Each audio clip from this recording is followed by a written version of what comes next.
Houston Rockets, I believe my turn to start here. So for free agents, I just think they need to look. Their cap situation depends largely on what they do with Kelly Olynyk, and I think they're going to just bring him back. So I don't project them to be like this big cap space team. And so you're working with the non-taxpayers mid-level in all likelihood. So I listed Talen Horton-Tucker because the non-taxpayers mid-level is the most he can get in year one anyway. Maybe the Lakers match that. He's not a shooter, which the Rockets really need, but he does kind of fit the mold of like, let's just get these dudes who are going to defend their ass off, and then we'll put pressure on defenses in other ways. And then the other one I had for them is Jared Vanderbilt. Let's just get a guy who will be affordable, will work his ass off getting up and down the floor. His defense can leave a lot to be desired, but he covers a lot of ground. And so if you're playing him with some other guys, or even in a front court with Christian Wood, like there's a lot of mobility there along with size and rebounding. So that's where I'm at with them. Since they don't have a ton of money to throw at these restricted free agents, I went sort of that route. And then for trade targets, I went a similar route, is the second draft, or in one of the guys' case, third draft guys, Kevin Knox of the Knicks. They just haven't, his playing time's decreased in every single year.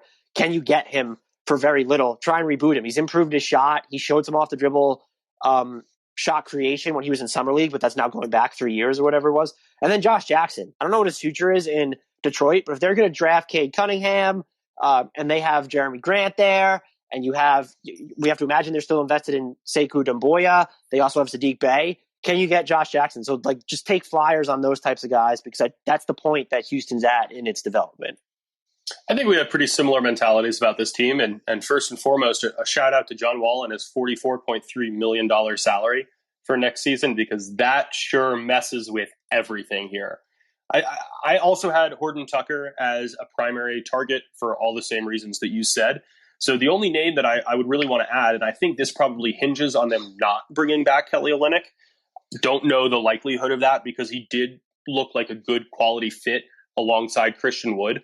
I would love to see them take a buy low flyer on Lauri Markkanen, because ultimately he's going to offer a similar skill set to Olynyk's, but there's more upside there. He is better off the dribble. He's better as a self-creator. There is more theoretical upside there. He's more athletic. So that feels like a potential upgrade where they could play off of the complete lack of development in Chicago, as that organization has been in such constant flux. We've seen the upside that Markkanen has in small doses. It's never been sustained. He's also dealt with a significant number of injuries.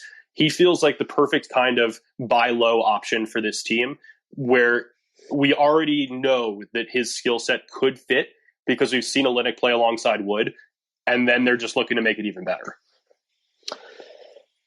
I don't think that's unreasonable at all. One of the other names I did consider, and it was along the lines of if they end up working with cap space, I don't know. It depends on who they draft. If you wind up with Jalen Green or Jalen Suggs and you have Kevin Porter Jr., maybe this isn't as appealing, but it feels like they could use another microwave scorer. Like, what just about a Malik Monk to come off the bench and shoot 40% from three and get buckets for you?